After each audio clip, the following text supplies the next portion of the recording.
నేను ఈ love hate రిలేషన్‌షిప్‌లో ఇద్దరు పార్ట్నర్స్ ఉన్నప్పుడు భాగస్థులు, ఇద్దరు భాగస్వాములు ఏ విధంగా ఉండాలి? ఒకళ్ళు సరిగా లేకపోతే ఒకళ్ళు సరిగా ఉండి, ఒకళ్ళు ఎన్‌లైట్‌మెంట్ ఇచ్చి, ఒకళ్ళు ఎన్‌లైట్‌మెంట్ రాకపోతే కింద, ఎనక ముందు అయితే ఎలా ఉండాలి అనే దాని గురించి తెలుసుకున్నాం. దాంట్లో భాగంగా నిన్న మీ ఇద్దరు భాగస్తులు అంటే ఇద్దరు పార్ట్నర్స్ రిలేషన్‌షిప్‌లో ఉన్న ఇద్దరు గనక వాళ్ళు స్పిరిచ్యువల్ ప్రాక్టీస్ గురించి ఒప్పుకుని ముందుకెళ్తే దానికంటే గొప్ప విశేషం ఏం లేదు ఇంకా. ఇద్దరు కలిసి వెళ్తే. అప్పుడు ఇద్దరు ఒకరినొకడు వాళ్ళ థాట్స్, వాళ్ళ ఐడియాస్, ఫీలింగ్స్ అన్నీ ఎక్స్‌చేంజ్ చేసుకోవటానికి ఈజీగా ఉంటుంది. అలా కాకుండా ఒకళ్ళే ఒకళ్ళకు if you don't create time gap, ఆ టైమ్ గ్యాప్ క్రియేట్ చేయకపోతే అన్ఎక్స్‌పెక్టెడ్, అన్‌అక్నాలెడ్జ్డ్ ఎమోషన్స్ అవన్నీ బయటకొచ్చి మళ్ళీ మనకి ఇయన్నీ ముందు బయటికి పెరిగితే ఈ రిలేషన్‌షిప్‌లో మళ్ళీ గ్యాప్ వస్తుంది. నిన్న చూసాం మనం. ఆహ్, ఒక బండి నడవాలి అంటే దానికున్న 2 ఎడ్లు సక్రమంగా ఉండాలి. ఒకే పద్ధతిలో నడవాలి. లేతే ఒకటి ముందుకి, ఒకటి వెనక్కి వస్తే ఎలా ఉంటది అనేది చూసాం. అది ముందుకు నడవదు సరిగ్గాను అని చెప్పి. సో, మనం ఒకళ్ళనొకళ్ళు నిందించుకోకుండా ఒకళ్ళ మీద ఒకళ్ళు మనల్ని మనం రక్షణాత్మక ధోరణిలో నేను చేసింది కరెక్టే అని చెప్పి చెప్పుకోవడానికి మనం మనం డిఫెండ్ చేయకుండా, లేకపోతే మనం ఏం చేయలేనప్పుడు ఏం చేస్తాము, అవతల వ్యక్తి మీద మనం దూకుడుగా వెళ్తాం. ఇట్లాంటివన్నీ ఏమి ఉండకూడదు. అట్లాంటివి ఏం లేకపోతే లవ్ ఒక్కటే గనక ఉన్నట్టయితే లవ్ కనుక ఫ్లరిష్ అవుతుంది, బాగా వికసిస్తుంది. ఆ బంధం అనేది ఇంకొంచెం ఎక్కువగా బలపడుతుంది. అది మనం ఇవన్నీ నిన్న అది చూసాం నిన్న. అక్కడి నుంచి ఒక సినిమా ఎగ్జాంపుల్ కూడా చెప్తున్నాం మనం దాని మీద. సో, వాళ్ళు ఇద్దరు వాళ్ళ యొక్క బాధలను ఒక్కొక్కళ్ళు ప్రతిబింబించుకునే బదులు, వాళ్ళ యొక్క రిలేషన్‌షిప్‌ని, దాంట్లో ఉన్న మంచితనాన్ని, బాంధవ్యాన్ని, ఆ ఇద్దరు కలిసి ఉన్న దాన్ని గనక పంచుకుంటే, అక్కడ మనకి లవ్ అనేది బాగా పెరుగుతుంది. ఆ లవ్ అంతకుముందు దాకా మనకున్న మెంటల్ రిలేషన్‌షిప్ నుంచి will go into the love relationship. So, మన ఇంకా అయినా ఇంత దూరం వచ్చిన తర్వాత కూడా ఒకవేళ మీ పార్ట్నర్ కనుక ఆ మైండ్ కంట్రోల్‌లోనే ఉండి, ఆ పెయిన్ బాడీని తర్వాత ఆహ్, ఈ బంధాలని వీటన్నిటిని ఆ ప్యాటర్న్, ఓల్డ్ ప్యాటర్న్ ఆఫ్ థింకింగ్‌లోనే గనక ఉన్నట్లయితే, మనం యువతల పక్కన మనమేమో ఎన్‌లైటన్‌మెంట్‌కి అన్నీ ఫ్రీ అయిపోయి వదిలించుకొని మనం యువతలో ఉన్నప్పుడు, అవతల పార్ట్నర్ ఆ విధంగా ఉన్నప్పుడు దాన్ని మనం విడగొట్టాలి. సో, అది ఇద్దరు ఒకే మైండ్ సెట్‌లో ఉన్న వ్యక్తులైతే, ఒకే ఫ్రీక్వెన్సీ లెవెల్‌లో ఉన్న వ్యక్తులైతే కలిసి ఉండటానికి ఈజీ అవుతుంది. అలా కాకుండా 2 విభిన్న ధృవాల్లో, విభిన్న ఆలోచనలో ఉండి ముందంటైతే ఆ రిలేషన్‌షిప్ అనేది ఉంటదేమో గానీ బహుశా ముందుకెళ్ళదు. అందుకని ఆ ముందుకెళ్ళాలి అంటే ఇద్దరు ఫ్రీక్వెన్సీస్ ఒకే లెవెల్‌లో ఉండాలి. అది లేకపోతే అవ్వదు. ఈ ఎన్‌లైటెండ్ పార్ట్నర్ ఏమో అంటే ఇప్పుడు మనకి క్లాస్‌లో ఫస్ట్ బెంచీలో బాగా చదువుకునే వాళ్ళు ఉండి, లాస్ట్ బెంచ్‌లో నాలాంటోళ్ళు చదువుకున్నోళ్ళు ఉన్నారనుకోండి. ఈళ్ళిద్దరు కలవాలంటే కలవరు. ఎందుకంటే వాడి లెవెల్ ఆఫ్ థింకింగ్ ఎక్కడో ఉంటది. మన లెవెల్ ఆఫ్ థింకింగ్ ఎక్కడో ఉంటది. మనం ఎవరితో కలుస్తాము? లాస్ట్ బెంచ్‌లో కూర్చున్నోళ్ళతోని, ఆ నాలుగో బెంచ్, ఐదో లైన్, నాలుగో లైన్‌లో కూర్చున్నోళ్ళు కలుస్తాము. వాడు ఫస్ట్ బెంచ్, సెకండ్ బెంచ్‌లో ఉన్నోడు కలుస్తాడు. లాస్ట్ బెంచ్‌లోకి రాడు. అదే. కాకపోతే ఏదంటే ఒకే క్లాస్‌లో ఉంటాం కాబట్టి హాయ్ అని చెప్పుకుంటానికి తప్ప అంతకంటే పని కాదు. అందుకని ఎన్‌లైటెండ్ పీపుల్‌కి, అన్‌ఎన్‌లైటెండ్ పీపుల్‌కి ఆ తేడా వస్తది. కొంతమంది అన్‌రెస్పాన్సివ్ పట్టించుకోరు. అన్‌రెస్పాన్సివ్‌గా ఉంటారు. ఏదైనా ఉన్నా దేర్ ఈస్ నథింగ్ రాంగ్, అన్నీ మామూలుగా ఉంటాయని చెప్పి. ఈ యాటిట్యూడ్ మన పురుషుల్లో కొంచెం ఎక్కువ ఉంటది. మనకే ఎక్కువ తెలుసు అంతా వాళ్ళదేముంది లేదు. ఫీమేల్ పార్ట్నర్‌కి ఓపిక ఎక్కువ ఉంటది. కొంచెం చిన్న చిన్న తప్పులున్నా కూడా వాళ్ళకి క్షమాగుణం ఎక్కువ కాబట్టి క్షమించేసి వదిలేసి వెళ్ళిపోతుంటారు. ఈ ఇగో అనేది కొంచెం పురుషుల్లో కొంచెం ఎక్కువగా ఉంటదనమాట. బట్ ఏదున్నా గూడా you can feel the emotions. ఎప్పుడైతే మనం ఇద్దరి యొక్క భావజాలన్నీ భావోద్వేగాల్ని మనం గుర్తించగలుగుతామో వాళ్ళు గుర్తించగలిగినప్పుడు మనం ఈ ఎన్లైటన్మెంట్ అనే దానికి ఈ ఇన్నర్ బాడీకి మన లోపల ఉన్న ఇన్నర్ బాడీకి దగ్గరలో ఉంటాం.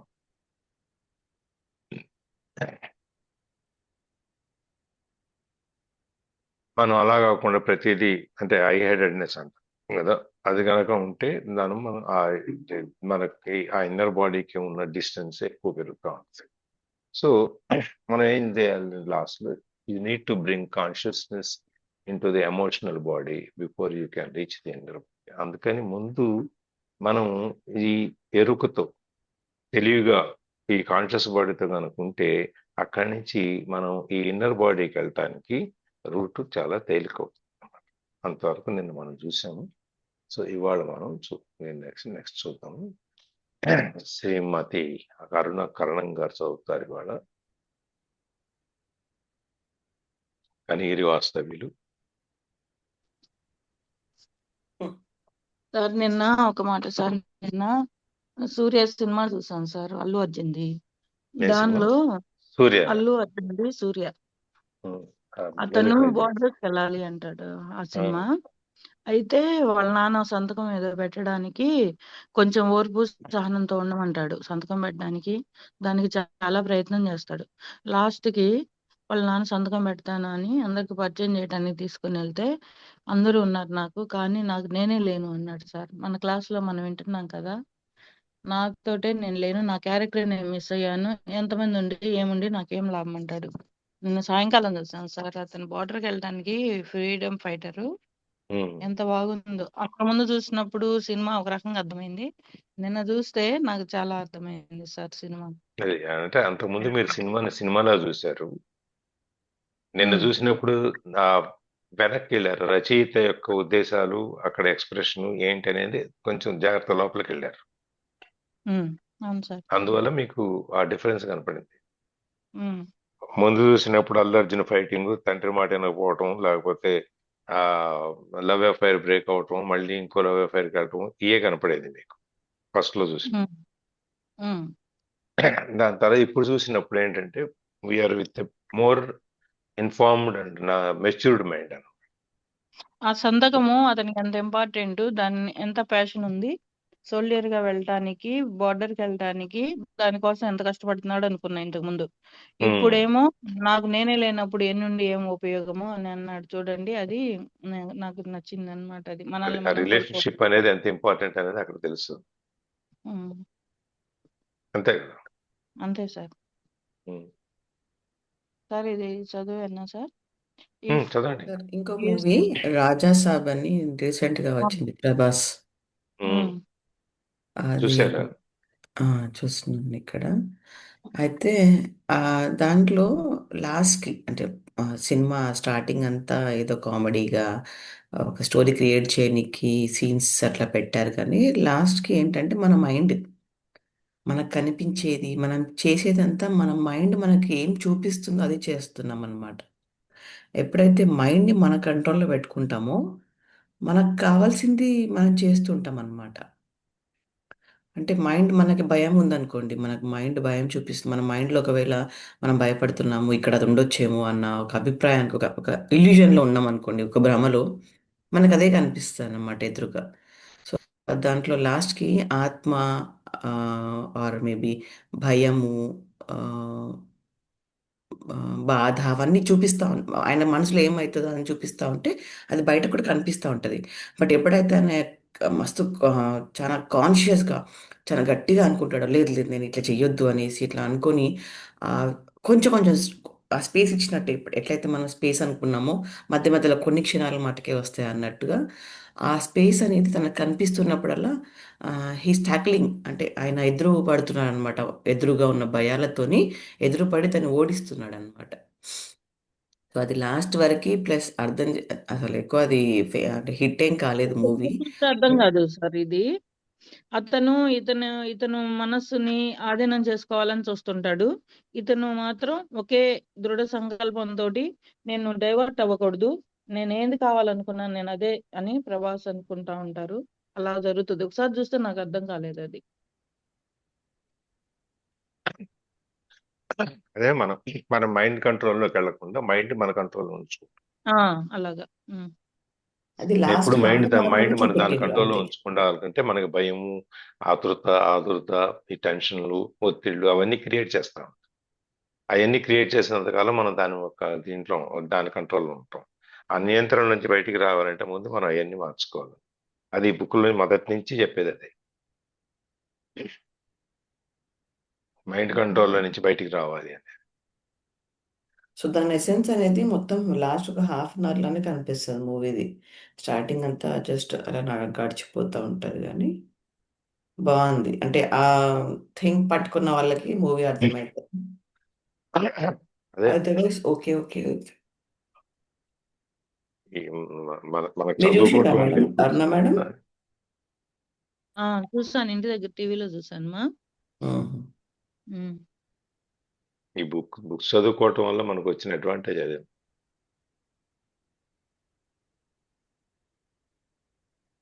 ఎట్లా అయితే మనం ఒకసారి ఇన్స్పిరేషన్ స్టోరీ వినగానే ఆ రోజు మొత్తం అలర్ట్గా ఉండి ఆ 1-2 అవర్స్ ఇట్లా ఎస్ నేను ఏదో చెయ్యాలి అన్న దీనికి వెళ్తాము, మళ్ళీ మా డిఫాల్ట్ మైండ్లోకి వెళ్ళిపోతాము. అట్లాంటివి ఎప్పుడు 24 అవర్స్ మనతో ఉండాలంటే అది ప్రాక్టీస్ తోనే అవుతుంది అనుకుంటా.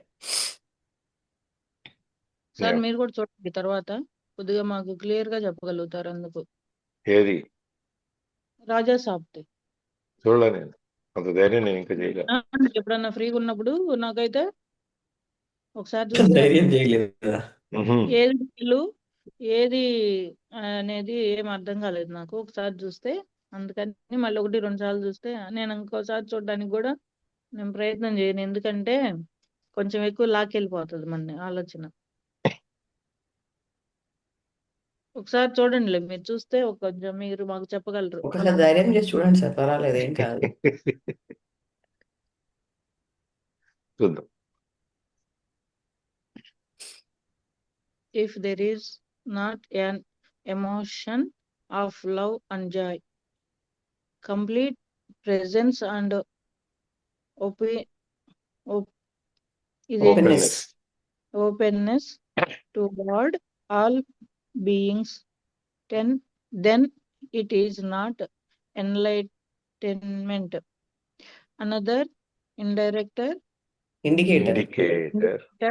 is how a person behaves in difficult or challenging situations or when things go wrong.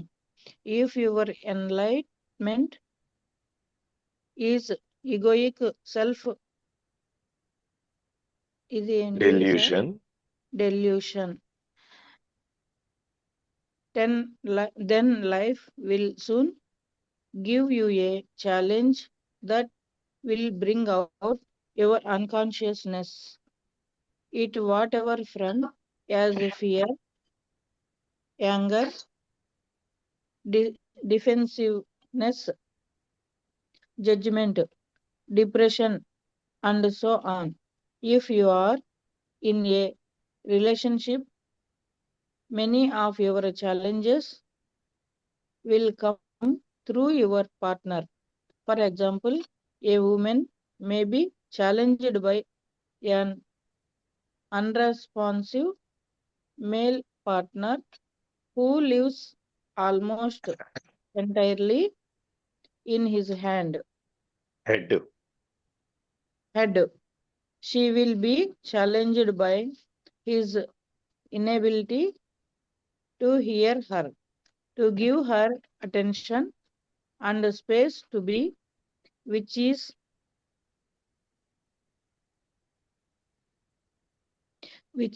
due to his lack of presence. The absence of love in the relationship, which is usually more keenly felt by a woman than a man, will trigger the woman's pain body, and through it she will attack her partner, blame, criticize, make wrong and so on.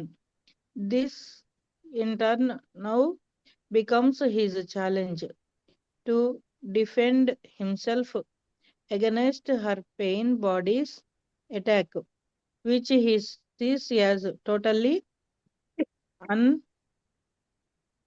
Warranty. Unwarranted. He will become even more deeply entrenched. ఇదేంటి చెప్పరా? Entrenched. Entrenched in his mental position as he justifies, defends himself, or counter counter attacks. Attacks. అంతవరకు చాలు sir. తర్వాతది శ్రీలక్ష్మి తర్వాత చదవా? ఈ కొంచెం 4 లైన్లు చదివేసేయండి. ఈ పారాగ్రాఫ్ అయ్యేటప్పుడు సరిపోద్ది కూడా మనకి. Eventually, this may active his own pain body when both partners have thus been taken over. A level of deep unconsciousness has been reached of emotional violence,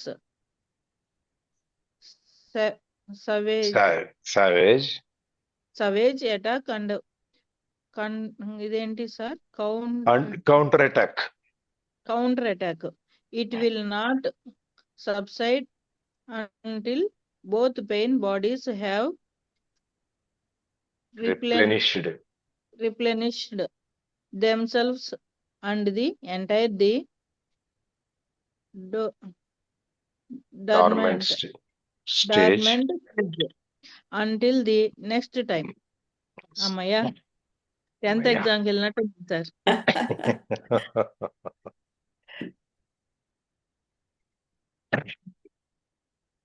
So, if there is not an emanation of love and joy, complete presence and openness toward all beings, then it is not enlightenment. Enlightenment అంటే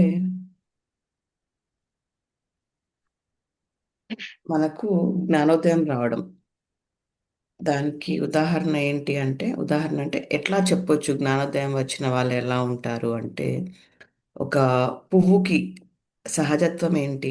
smell రావడం అనేది ఒక సహజత్వం. కనిపించే colours కాకుండా మనకు feel అయ్యేటి ఏంటి అంటే సహజత్వంగా ఒక స్మెల్ వస్తుంది. సేమ్ థింగ్ మనిషి, ఒక హ్యూమన్ వాళ్ళకి సహజత్వంగా ఏముండాలి అంటే ఈ ప్రేమ అనేది పుట్టాలి, హ్యాపీనెస్ అనేది కలగాలి. సో కంప్లీట్ ప్రజెన్స్ అంటే తన ఉనికి తను తెలుసుకోవాలి, ఆ టైంకి తను ఉండగలగాలి, ప్రతి ఒక్క క్షణాన్ని అనుభవించగలగాలి. And then openness towards all beings. So అంటే ఎదుటి వాళ్ళని యాక్సెప్ట్ చేయగలిగే భావన ఉండాలి తనకి. సో అది ఒక మనిషి యొక్క లక్షణాలు అన్నమాట. ఇంకోటి ఏంటి అంటే another indicator is how a person behaves in difficult or challenging situations or when things go wrong. ఇంకోటి ఏంటంటే ఎన్లైటన్మెంట్కి ఇండికేషన్స్ ఏంటంటే ఎట్లా బిహేవ్ చేస్తారు వాళ్ళ జీవితంలో ఒడిదుడుకులు వచ్చినప్పుడు కానీ, ఎప్పుడైనా కష్టాలు వచ్చినప్పుడు కానీ, నష్టాలు వచ్చినప్పుడు కానీ, డిఫికల్ట్ సిచ్యువేషన్ ఇద్దరి మధ్య పార్ట్నర్ మధ్యలో కానీ, లైఫ్లో ఎట్లాంటి సిచ్యువేషన్ వచ్చినా కానీ వాళ్ళ బిహేవియర్ ఎట్లా ఉంటుంది, వాళ్ళు ఎట్లా రెస్పాండ్ అవుతారు, దానికి ఛాలెంజ్ వచ్చినప్పుడు తప్పించుకుంటారా, దాన్ని గట్టిగా నిలబడి దాన్ని ఫేస్ చేసి దాన్ని సాల్వ్ చేసుకునే ప్రయత్నం చేస్తారా అనేది, ఇవన్నీ ఒక మనకు జ్ఞానోదయం కలిగింది అన్న దానికి ఒక ఇండికేషన్ అన్నమాట. If your enlightenment is egoic self delusion, then life will soon give you a challenge that will bring out your unconsciousness in whatever form. ఒకవేళ మనకు కలిగిన జ్ఞానం ఆర్ మనకు వచ్చిన పేరు ఆర్ మనం ఇప్పుడు మనము ఎదుగుతాము, చదువుకుంటాము, పెద్ద పెద్ద పొజిషన్స్కి వెళ్తాము ఆర్ మంచి పేరు సంపాదించుకుంటాం. బట్ ఆ ఎన్లైట్మెంట్ ఓకే. ఆ ఆ పరిమితి ఆర్ మేబీ ఆ స్టేజ్‌కి వచ్చిన తర్వాత కూడా మనకు అహంకారం ఉందనుకోండి. ఒక ఈగోతోని వెళ్తున్నామనుకోండి. సో, మనకు జీవితం అనేది కొన్ని సిట్యుయేషన్స్‌ని చూపిస్తూ ఉంటుందన్నమాట. ఆ అజ్ఞానాన్ని లోపల ఇప్పుడు ఈగో అంటే ఏంటి? ఈగో చూపిస్తున్నామంటే ఇది మనం ఇంకా జ్ఞానులం కాలే అన్నట్టు. మనం ఎంత పెద్ద పొజిషన్‌లోకి వచ్చినా, ఎంత డబ్బు సంపాదించినా, ఎంత హోదా వచ్చినా, మన అహంకారం అనేది కనిపించినప్పుడు అది అజ్ఞానం కిందకే లెక్క. సో, అది అన్‌కాన్షియస్‌గా ఎట్లా బయటపడుతుందంటే మన బాధ, మన భయము ఆర్ మన జడ్జ్‌మెంట్, మన డిప్రెషన్ ఎప్పుడైనా తొందరగా ఏదైనా రాగానే దానికి భయపడడం కానీ, ఎవరన్నా ఏమన్నా అనగానే దానికి రియాక్ట్ అవ్వడం కానీ, ఇప్పుడు నేను మొన్న ఒక వీడియో చూసినప్పుడు బాలకృష్ణ ఆహ్, అంటే ఆయనకి చాలా పేరుంది, పరపతి ఉన్నది. ఒక సెలబ్రిటీ ఆయన. He is a known person. ఆయన పద్మశ్రీ కూడా వచ్చిందనుకో. But when he speaks out in a worst situation ఆయన ఎప్పుడైనా ఒక సభలోకెళ్ళినప్పుడు, దారిలో అంటే జనాల సమూహంలో ఉన్నప్పుడు చిన్న తప్పు జరిగినా గానీ వాళ్ళపైన అరుస్తాడు. అది నేను ఒక వీడియోలో గమనించిన. అంటే his reaction towards other people is not soft అనమాట. అంటే ఈజీగా ఉండదు. జస్ట్ లెట్ గో అన్నట్టుగా ఉండదు. ఆర్ ప్రేమగా ఉండదనమాట. తొందరగా రియాక్ట్ అయ్యేసి అరవడము, చేయి లేపడము గూడా జరిగిన సిట్యుయేషన్స్ కొన్ని ఉన్నాయన్నమాట. అంటే ఆ అహంకారం అనేది ఇట్లా బయటపడుతుంది. తొందరగా యాక్సెప్ట్ చేయలేరు జనాల్ని. వాళ్ళ ప్రేమని, వాళ్ళ టచ్‌ని, వాళ్ళ ఫీలింగ్‌ని. సో, ఇది అజ్ఞానం కిందకే లెక్క. మనం ఎంతైనా పైకెళ్ళినా గానీ. For example if you are in a relationship, many of your challenges will come through your partner.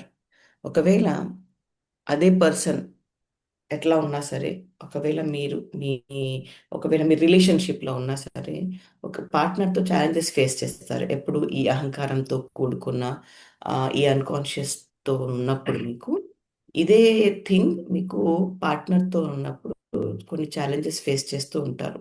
ఇక ఇంటర్నల్‌గా ఆయన లైఫ్‌లో ఏమవుద్దో మనకు తెలియదు కానీ, జనరలైజ్‌గా చెప్తున్నారు. ఇక్కడేంటంటే రిలేషన్‌షిప్‌లో ఇట్లాంటి మనం అన్‌కాన్షియస్‌గా ఉన్నప్పుడు, మనకు ఎన్‌లైటన్‌మెంట్ లేనప్పుడు కానీ, ఆహ్, మనము ఒక ఈగోతో బ్రతుకుతున్నప్పుడు కానీ, మనకు పార్ట్నర్‌తో సంబంధాల్లో ప్రాబ్లమ్స్ క్రియేట్ అవుతాయన్నమాట. ఛాలెంజెస్ ఒస్తాయి. ఎగ్జాంపుల్ ఎట్లా అంటే for example A woman may be challenged by an unresponsive male partner who lives almost entirely in his head. ఒక ఎగ్జాంపుల్ చూసుకుంటే ఒక లేడీ ఒకవేళ తనకే ఈ అన్‌కాన్షియస్‌నెస్ ఉంది. భయాలున్నాయి. ట్రామా ఉంది. పెయిన్ బాడీ అంటే పాత బాధలు, పాత భయాలు ఆర్ ప్రెజెంట్‌లో ఉండలేకపోతుందనుకోండి. అప్పుడు ఏమైతదంటే ఒక వుమన్ గురించి మాట్లాడుతున్నారు ఎగ్జాంపుల్‌గా. ఆమె ఒక ఎట్లాంటి ఛాలెంజెస్ ఫేస్ చేస్తది లైఫ్‌లో. తను ప్రెజెంట్‌లో ఉండలేకపోవడం వల్ల, తనకు ప్రతి ఒక్క సంబంధం, ప్రతి ఒక్క పార్ట్నర్‌షిప్ అంటే హస్బెండ్‌తోనున్న పార్ట్నర్‌షిప్ చాలా ఛాలెంజింగ్‌గా అవుతుంది. చాలా కష్టంగా గడుస్తుందనమాట. ఎవరితోని? హస్బెండ్‌తోని. ఎప్పుడు తన తలపైనే ఉన్నట్టులో తలలో ఎప్పుడు తన గురించి ఆలోచిస్తూ ఉంటుంది. అయ్యో! ఇప్పుడు మా హస్బెండ్ వస్తారేమో, నాకు టైంకి టీ పెట్టియాలేమో, ఆర్ మేబీ నేనిట్లా మాట్లాడితే నాకు నచ్చదేమో అని ఎవ్రీ టైమ్ తన గురించి ఆలోచించి తను భయపడడము, బాధపడడము జరుగుతూ ఉంటుంది. She will be challenged by his inability to hear her and give her attention and space to be which is due to his lack of presence. తనకి ఏం బాధ అంటే, తనకి ఏం ఛాలెంజెస్ ఉంటాయి లైఫ్‌లో అంటే, అతను నా మాట వినడు అని. ఓకే. నాకు అంత స్పేస్ ఇవ్వడు. అంటే నాకు కావాల్సిన టైం ఇవ్వకపోవడం, నేను ఆలోచించే శక్తి నాకు అంటే ఆలోచించే టైం నాకు దొరకకపోవడం. మేబీ నా ఉనికిని నేను చూపెట్టుకునే అవకాశం నాకు ఇవ్వకపోవడం అనేది ఆయన ద్వారా తను ఫేస్ చేసే ఛాలెంజెస్ అనమాట. ఎప్పుడైతే తనకు ఆ అన్‌కాన్షియస్‌నెస్‌లో ఉండి, తన మైండ్ అలా చూయిస్తుంది లైఫ్‌ని. ఎందుకంటే తన మైండ్ ఎలా చూపిస్తుందో అలాగే కనిపిస్తుంది కాబట్టి జీవితం. ద యాబ్సెన్స్ ఆఫ్ ఇదంతా ఎందుకు జరుగుతుందంటే ఆహ్, తన హస్బెండ్ తన ల్యాక్ ఆఫ్ ప్రజెన్స్ అంటే తన ఉనికిని చూపెట్టకపోవడం వల్ల తను ఇలాంటి ఫేస్ చేస్తుందని తన అభిప్రాయం అన్నమాట. The absence of love in the relationship, which is usually more keenly felt by a woman than a man, will trigger the woman's pain body.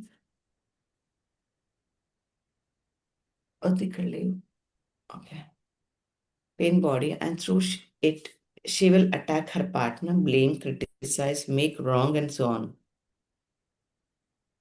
Okay. So, ఇట్లా అన్‌కాన్షియస్‌నెస్ ఉండడం వల్ల ఏంటంటే, ప్రేమ అనేది కనిపించదు. ఎప్పుడు భయము, ఆందోళన, చికాకు, లేతే విసుగు, టైర్డ్‌నెస్ అనేది ఎందుకంటే ఇవన్నీ మన మైండ్‌లోనే ఉన్నాయి కాబట్టి, ఆటోమేటికల్‌గా మనం ఏం చేయకుండా టైర్డ్ అయిపోతాం. తొందరగా విసుగొచ్చేసేది. చిన్న చిన్న ఛాలెంజెస్, చిన్న చిన్న ఆహ్, ఒత్తిడిలకు గురవుతూ ఉంటాము. సో, ఇట్లాంటి టైంలో ఏంటంటే మనకు ప్రేమ అనేది కనిపించదు. ఎదుటి వాళ్ళు చూపించినా కనిపించదు. అక్కడ కలిగినా మనకు ఆ ఫీలింగ్ ఉండదనమాట. ఎప్పుడైనా చిన్న నవ్వు నవ్వినా గానీ, ఆ నవ్వుకి రెస్పాన్స్ ఇవ్వడానికి కూడా మనం ఆ ఫీల్ కాలేము. బికాజ్ మన మైండ్‌లో ఎప్పుడు ఏదో ఒకటి రన్ అవుతూ ఉంటుంది కాబట్టి. The absence okay. Trigger so, ఇవన్నీ ఉండడం వల్ల, ఈ ప్రేమ లేకపోవడం వల్ల తనకు ఇట్లా ఈ అటాక్స్ వస్తాయన్నమాట. ఎట్లాంటి అటాక్స్ అంటే ఎప్పుడు ఎదుటి వాళ్ళని హస్బెండ్‌ని బ్లేమ్ చేయడం. బికాస్ ఆఫ్ నా హస్బెండ్ నేను ఇట్లా ఉంటున్నాను అని తనని రాంగ్ ప్రూవ్ చేయడము. తన పైన ఏదన్నా మాటొచ్చినప్పుడు ఇంక గట్టిగా అరవడము. మేబీ అంటే ఒక వుమెన్ గురించి మాట్లాడినప్పుడు తన ధోరణి చెప్తున్నారు. సేమ్ థింగ్ ఇట్లాంటి ఛాలెంజెస్ హస్బెండ్ ఫేస్ చేసినప్పుడు ఇలాంటి వైఫ్‌తో తను ఫేస్ చేసినప్పుడు ఏమవుతదంటే, ఇద్దరి మధ్యలో చాలా గొడవలు సృష్టిస్తారనమాట. ఇద్దరు కలిసి ఇక ఆ గొడవలకు కారణమవుతారు. తనెట్లా స్పందిస్తారంటే అప్పుడు ఆహ్ తన ఆబ్వియస్ కదా! ఇప్పుడు తను అటాక్ చేస్తుంది. ఎట్లా "నువ్విట్లా ఉన్నావు. నువ్వు అట్లా ఉండకూడదు. అట్లా మాట్లాడొద్దు. ఇట్లా నువ్వు చెయ్యొద్దనేసి" వైఫ్ అట్లా అన్నప్పుడు ఆబ్వియస్‌గా మేల్ ఇగో హర్ట్ అయ్యి తనను ప్రొజెక్ట్ చేసుకోవడానికి ట్రై చేస్తారు. నేనెందుకు నీ మాట వినాలి? నువ్వే చెప్తే వినట్లేదు గదా! అనేసి ఇగో ఇద్దరి ఇగోస్ అటాక్ అయిపోయి 2 కలిసి ఇక ఇద్దరి మధ్యలో చాలా పెద్ద గొడవలు స్టార్ట్ అవుతాయన్నమాట. అంటే ఇద్దరి మధ్య డిఫరెన్సెస్ అనేది స్టార్ట్ అవుతూ ఉంటాయి. కౌంటర్ అటాక్ అంటే ఇద్దరు అన్‌కాన్షియస్ లెవెల్‌కి వెళ్ళిపోయి, ఎవరు కాన్షియస్‌గా ఉండకుండా ఇద్దరి మధ్యలో గొడవలు సృష్టించి, ఇక అది వెళ్తూ ఉండి ఎక్కడైనా ఆగినా కానీ, మళ్ళీ ఇంకోసారి అట్లాంటి ఛాలెంజెస్ ఫేస్ చేసినప్పుడు మళ్ళీ ఇద్దరు అరుచుకుంటూ ఉంటారు. మళ్ళీ ఆ గొడవ మళ్ళీ ప్రారంభమవుతుంది. ఎక్కడో ఒక దగ్గర కొంచెం సేపు ఆ ఇద్దరికి ఓపికున్నంత సేపు అరుచుకొని పక్కకి జరిగిపోతారు. కానీ మనసులో ఎప్పటికీ ఆ బాధ, భయాలు, కోపాలుంటాయి. బట్ 24 అవర్స్ అరుచుకోరు. బట్ ఎప్పుడైతే మళ్ళీ ఇద్దరు ఫేస్ చేసుకోవాల్సిన అవసరం పడతదో, ఇద్దరూ కలిసి ఆ రిలేషన్‌షిప్‌ని ముందుకు తీసుకెళ్లాల్సిన అవసరం పడతదో, మళ్ళీ డిఫరెన్స్ ఆఫ్ ఒపీనియన్స్ స్టార్ట్ అవుతాయి. మళ్ళీ గొడవలు స్టార్ట్ అవుతాయన్నమాట. సో, ఇది మన అభిప్రాయాల భేదాలు ఎట్లా ఉంటాయి, మన యాబ్సెన్స్‌నెస్ ఉన్నప్పుడు ఎట్లా ఉంటుంది, మన అహంకారం అనేది ఎట్లా కనిపిస్తుందనేది దీనికి పారాగ్రాఫ్‌కి వివరణ. Sir please add something. Masala.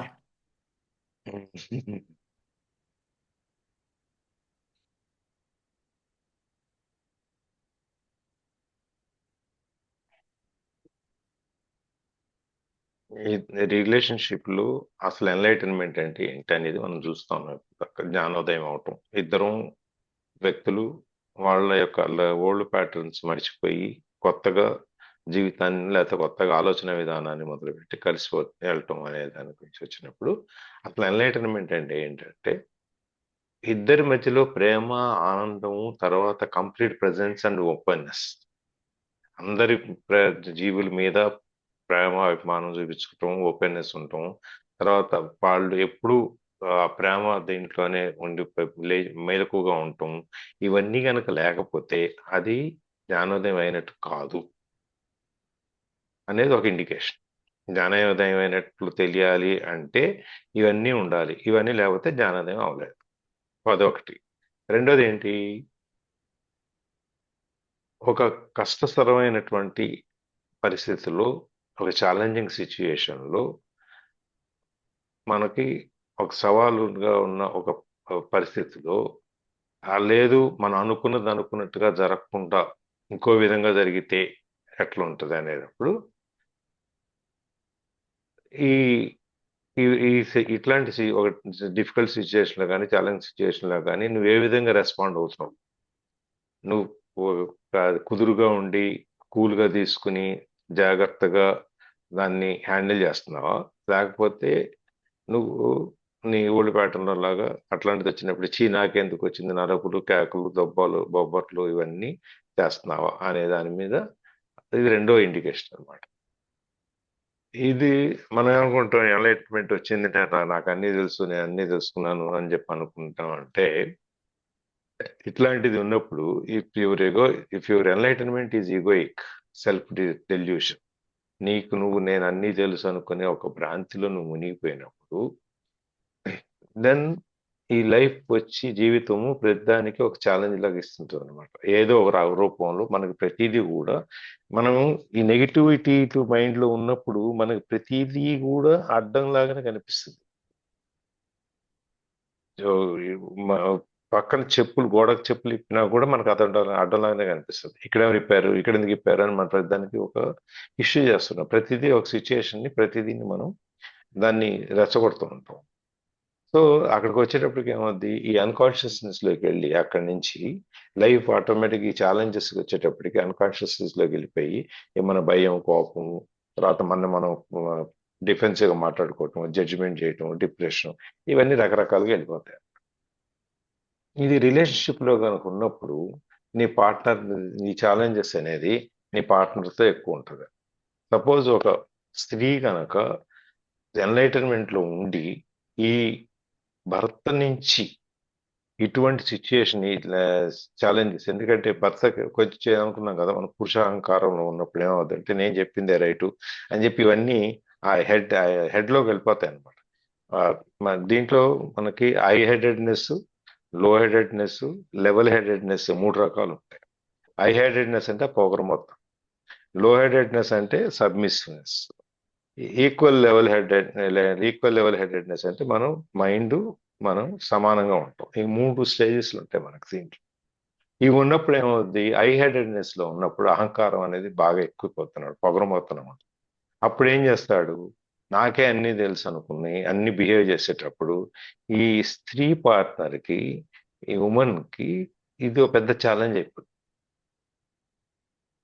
అయిపోయి అక్కడ ఇక మధ్యలో వీళ్ళిద్దరి మధ్యలో ఇంకా స్పేస్ ఇవ్వటానికి కూడా ఏం ఉండదు.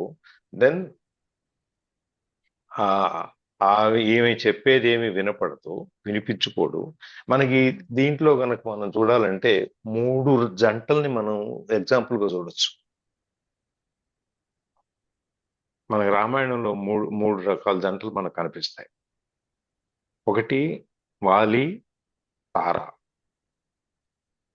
2 రావణాసురుడు మండోదరి, 3 సీతారాం.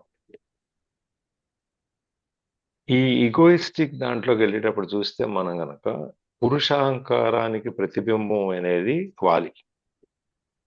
అన్నీ నాకే తెలుసు నీకేం తెలుసు నువ్వెవరు చెప్పేదానికి నాకు అనేటువంటిది, అసలు భార్య చెబితే కనీసం వినే పరిస్థితి కూడా ఉండదు ఆయన.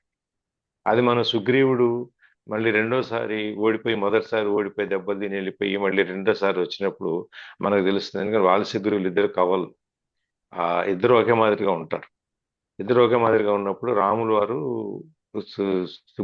సుగ్రీవుడు ఎవరో వాళ్ళెవరో తెలియదు బాణం వేయటానికి. అందుకని ఏం చేస్తారు, రెండోసారి పంపించినప్పుడు సుగ్రీవుడికి దండేసి పంపిస్తే ఐడెంటిఫికేషన్ అనమాట, ఇటు సుగ్రీవుడు అని చెప్పేసి నేను. అప్పుడు వాలి మళ్ళీ రెండోసారి సుగ్రీవుడు పిలవటానికి వచ్చినప్పుడు వాలి మళ్ళీ యుద్ధానికి బయలుదేరుతుంటే తార ఆపి రెండోసారి కూడా మళ్ళీ ఇప్పుడు దాకా ఇన్ని దెబ్బలు తిని వెళ్ళి మళ్ళీ వచ్చాడు అంటే వెనకేదో శక్తి ఉండి నడిపిస్తుంది, నువ్వు చెప్పిన మాట విను వెళ్ళొద్దు అని చెప్పి అంటే చిన్నవారు నీకేం తెలుసు నాకు చెప్పాను పోగలవు అని చెప్పేసి తిట్టేసి వెళ్ళిపోతాడు వాలి తార బంధం. అది ఛాలెంజ్ హెడ్లోకి వెళ్ళిపోయింది వాలి తార బంధంలో. అది అనమాట ఛాలెంజ్. ఎవరికి వచ్చింది ఇప్పుడు, ఆమెకు వచ్చింది ఈ ఛాలెంజెస్ అనేది షీ ఫేసెస్. ఇదే గనక మనం రావణాసురుడు మండోదరి దగ్గరికి వెళ్తే ఇదే యుద్ధంలో రామరావణ యుద్ధం జరిగేటప్పుడు రాముడు ఈమె ముందు నుంచి కూడా చెప్తుంటది, సీతను పంపించేయి, వద్దు మనకు లంక నాశనం అయిపోద్ది, నువ్వు చెప్పింది విను అని చెప్తుంటే కూడా వినడు. కాకపోతే పాటించినా పాటించకపోయినా ఆమె చెప్పేది వింటాడు.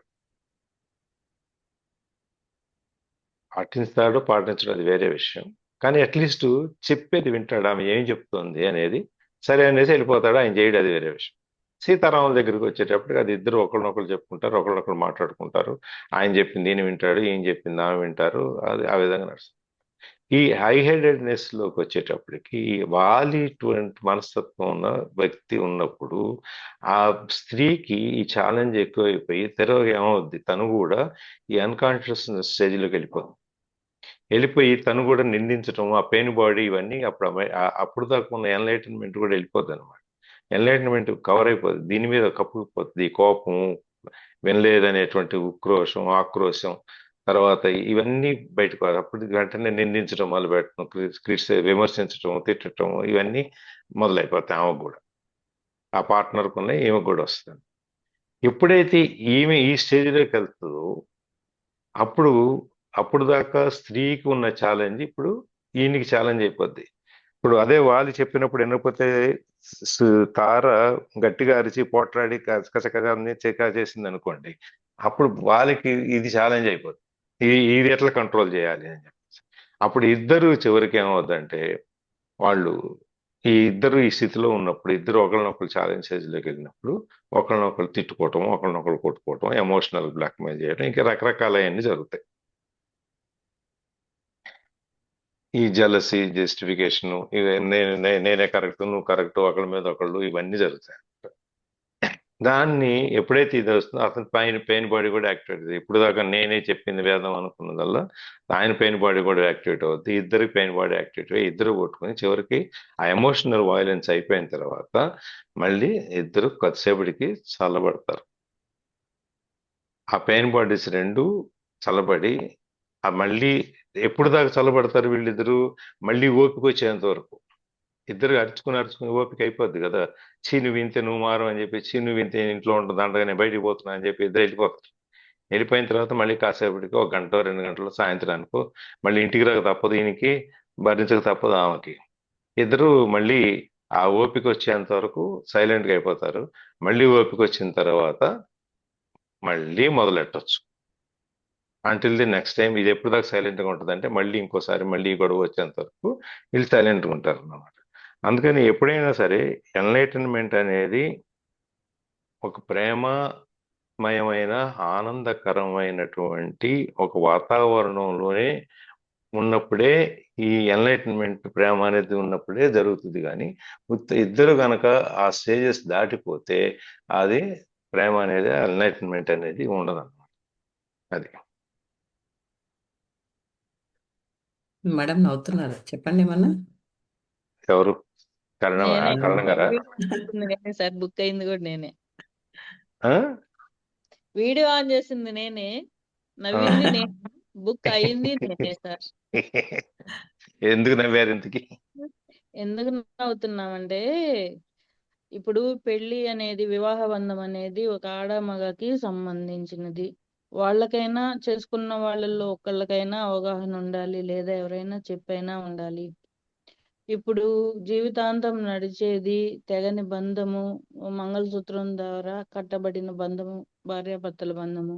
అన్ని షేరింగ్స్ ఉండాలి, అర్థం చేసుకోవాలి, సంతోషంగా ఉండాలి. అంటే తనకేది నచ్చదో అది మంచి విషయమే కదా, అది నేను చేయకూడదని ఒకరికొకరు అండర్స్టాండింగ్ ఉండి, ఎంత ఫ్రెండ్లీగా తెగని బంధము, ఆడవాళ్ళు కానీ మగవాళ్ళు కానీ జీవితాంతం కూడా చావు ఒక్కడ తప్పితే వేరు చేయలేని బంధం భార్యాభర్తల బంధం అని అర్థం అయ్యిండి, ఆనందంగా ఉండి ప్రతి విషయం షేర్ చేసుకుంటా ఫ్రెండ్లీగా ఉండే ఆ ఇంట్లో ఎంత సంతోషం ఉంటుంది.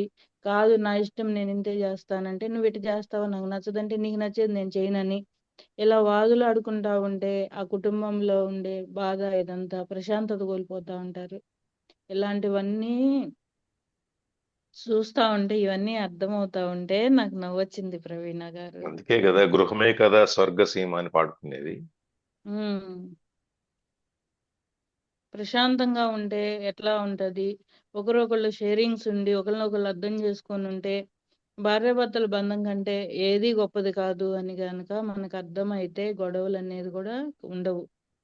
అవగాహన దాన్నే ఉండాలి. ఒకళ్ళ మీద దాన్నే ఒకళ్ళకి గౌరవం ఉండాలి, ప్రేమ ఉండాలి, అభిమానం ఉండాలి. మూడో మనిషి ఎంటర్ అవ్వకూడదు. వాళ్ళకి మనము మూడో మనిషి రావడానికి అవకాశం ఉండకూడదు. వాళ్ళు భార్యాభర్తల మధ్యకి రాకూడదు. మనము మూడో మనిషిని రానియకూడదు. మన ఇద్దరం గనక ఒకళ్ళతో ఒకళ్ళు తనకి ఇష్టమైనట్టుగా కొంతైనా మనసు గమనించుకొని వెళ్తా ఉంటే ఆ సంతోషం అనేది వర్ణనాతీతము అని నాకు తెలిసింది. అందుకే నేను నవ్వాను. దాన్నే యుటోపియన్ వరల్డ్ అంటారు. యుటోపియన్ వరల్డ్ అంటే ఒక ఊహా ప్రపంచం. మనం ఈ విధంగా ఉండాలి అని మనం కోరుకుని ఆ ప్రపంచంలో జీవిస్తాం చూసారా, దాన్ని యుటోపియన్ వరల్డ్ అంటారు. అందుకని మీరు కానీ చెప్పింది భార్యాభర్తలు అండర్స్టాండింగ్ తోటి ఉంటే అసలు ఎంత పీస్ఫుల్ గా ఉంటది వాతావరణం అనేది, ఎంత బాగుంటదని నేను ఊహిస్తున్నాను. అదే అన్న ఊహలో బాగానే ఉంటుంది అన్నా నేను. కానీ అలా ఉంటే బాగుంటుంది. ఖచ్చితంగా అది మాత్రం సాధ్యమే. అదేం లైఫ్ అని అది ఖచ్చితంగా. భార్యాభర్తల మధ్యలోనే కాదు, సంఘంలో అందరూ అలా ఉంటే ఎట్లా ఉంటది అనేది అట్లా కూడా అది ఎక్కడైనా ఇద్దరు వ్యక్తుల మధ్యలో, రెండు సొసైటీల మధ్యలో, రెండు ఊళ్ళు, ఇవన్నీ అది అలా ఉంటే చాలా బాగుంటది.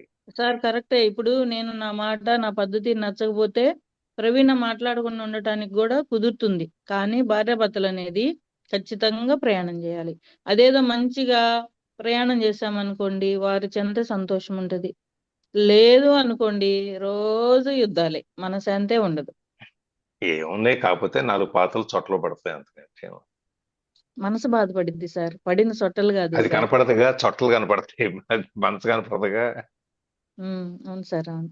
యా. అందుకని నవ్వా ప్రవీణ గారు. ఓకేనా? సరే, లక్ష్మణుడు నవీన లెవెల్లో ఉంది ఇప్పుడు. లక్ష్మణుడు నవ్వాడు, ఎందుకు నవ్వాడు తెలుసా? సార్ మాకు తెలియదు సార్. ఎవరున్నది ఒక నిమిషం, వాడు ఎవరో వచ్చేసి. ఇప్పుడు రాముడు సీత అన్యోన్య దాంపత్యము. ఉమ్, రావణాసురుడు వాళ్ళ ఆవిడది, అతను అన్ని విద్యలు ఉన్నాయి, అంతా ఉంది, సంస్కారము. అతను ఆ అతను సీతాదేవిని అనే ఆమె మీద మనసు పట్టము అంటే స్త్రీలోలుడా, లేకపోతే అతను రాసి పెట్టి ఉండబట్టి అటు బుక్ అయ్యాడో నాకైతే తెలీదు. మరి వాలియను తార వాళ్ళ బంధం గురించి ఇప్పుడే నేను విన్నాను సార్ వాళ్ళది. అంటే ఆమె చెప్పినా గానీ మూర్ఖత్వంతో ఉన్నాడు అనేది.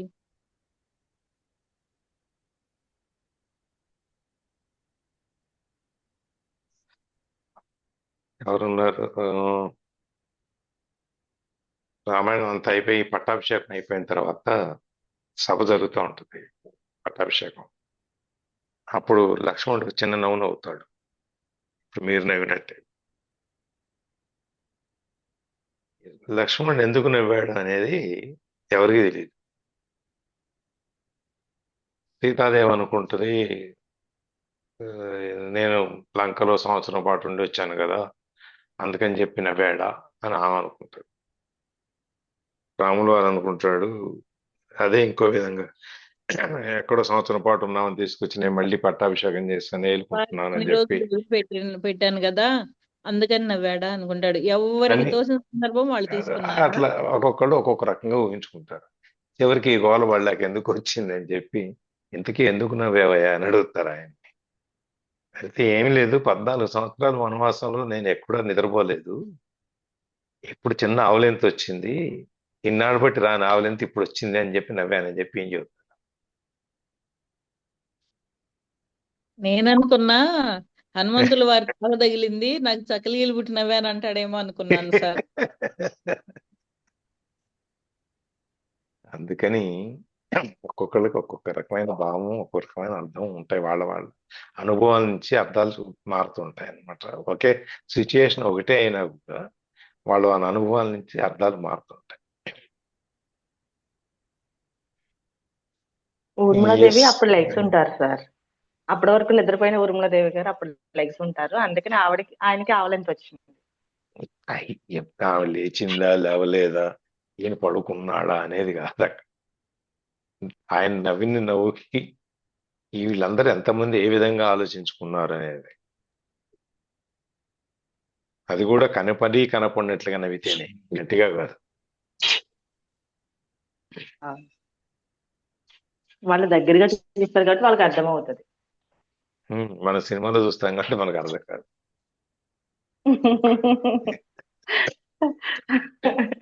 సార్ చిన్న డౌట్ సార్, ఏంటి మీరు ఒక గ్రంథాలయమా సార్ లేదా పెద్దవాళ్ళ శిక్షణ ఏంటి సార్? మీరు అసలు ఇన్ని పాయింట్స్ ఇప్పుడు ఏదో చెప్పారు ఇందాక, ఆ రిలేషన్షిప్ కి ఏదో రిలేషన్షిప్ అని చెప్పారు. అసలు ఏ సిచ్యువేషన్ వచ్చినా, ఎలాంటి సిచ్యువేషన్ లో అయినా దానికి సంబంధించిన ఒక టాపిక్ కానీ, దానికి సంబంధించిన ఒక మెసేజ్, దానికి సంబంధించిన నాలెడ్జ్ అంతా మీ దగ్గర ఉంటుంది సార్, స్టోర్ అయ్యి ఉంటది అనమాట. మేబీ అందరం వింటాము, చూస్తాము, మళ్ళీ అక్కడికక్కడ మర్చిపోతాము, ఎదురుకెళ్ళిపోతాం అనమాట.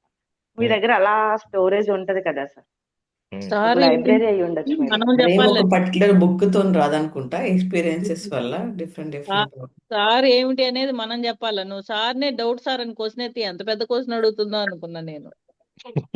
నేను అదే ఆలోచిస్తున్నా, అందుకనే షేరింగ్ ఆపేసి మరీ వచ్చాను. సార్ మీరేం చెప్పాలా. ఈ క్వశ్చన్ నేను ఇంత ముందే అడిగాను సార్ని. అడిగారా?